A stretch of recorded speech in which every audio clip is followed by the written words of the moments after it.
I'm Dr. Bhakta, and I practice basically in the treatment of autistic kids and also Lyme disease.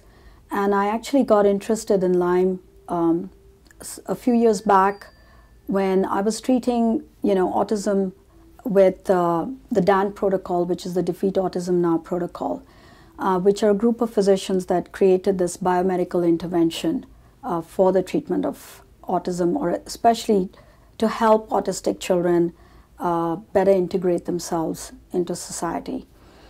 And during that time, I noticed that there were some children who were not responding to any of the treatment protocols that we had put them through, and had seemed to be more on the moderate to more severe part of the autistic spectrum.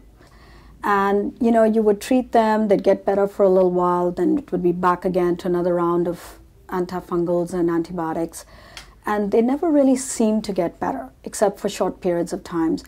And they tended to be physically also very, very pale, sickly looking, or if they're not sickly looking, they were not responding much to any of the biomedical interventions. And they seem to have a lot of problems with speech, a lot of problems with the behavioral problems, whether it has to do with hyperactivity or obsessive compulsive behaviors or sensory issues. And I felt there was something else probably underlying the autism, a diagnosis that they had been diagnosed with.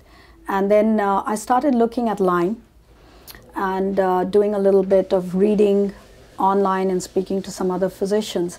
And when I started testing these children, almost 8 out of 10 times, at least in my group of patients, I noticed they were testing positive for Lyme and co-infections. So if it was not Lyme, Babesia or Ehrlichia, Bartonella. And then, of course, the next step was, well, what do I do about these patients and how do I treat them? And that's when I chose Dr. Charles Ray Jones, because he's considered the Pope of pediatric Lyme. Actually, that's where I did my preceptorship for 2 weeks with him, learned a lot. And, he's had years of experience treating pediatric Lyme disease. So when I came back here to Orange County, since I'm a family physician, I can also treat adults. I was actually told that, you're the only MD in Orange County who was, ILAD's physician. And so I said, I would love to see even adult patients, because I've been treating them anyway for a long time prior to this. And so that's when I started seeing both adults and autistic children, or even pediatric children with Lyme disease. It doesn't necessarily have to be autism. And I actually, for a long time in the DAN community, the Defeat Autism Now community, we were actually treating the high viral titers with Valtrex, and which is an antiviral medication. And while it did bring the titers down over time, I also noticed in those children who had other underlying causes of infection, if you retested them a year later and stopped the Valtrex, you started seeing these viral titers climbing back up again. And so it was important then that really my take on it, and this is just my personal opinion, I think the viruses piggyback on the spirochetal infections. But I think as we are going forward, my personal opinion is that we can never really get rid of Lyme or co-infections, just like we can never get rid of viruses. So our whole attention to treatment has to be on how we can get the immune system up, definitely use antibiotics to bring down the numbers, and then live in conjunction with these bugs, where our own immune system can keep a lid on the proliferation of the spirochetal in our system. And I think that's where our treatment modalities should be directed to.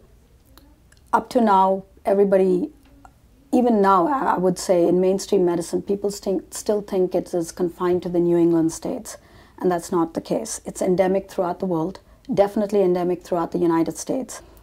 To think the other misnomer is that everybody has the classic CDC picture of what a Lyme infection should look like. The patient should come in, he should have a bullseye rash, flu-like symptoms, should have fever, headache, body aches, and then, they get 2 weeks of treatment with doxycycline, 100 milligrams twice a day for 2 weeks, and then everything is done, and you're fine.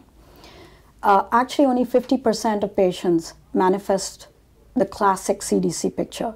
Many people, a vast majority of patients who come to you will tell you they don't even remember being bitten by a tick bite, or don't even remember having had the typical flu symptoms or the fever or even a rash for that matter.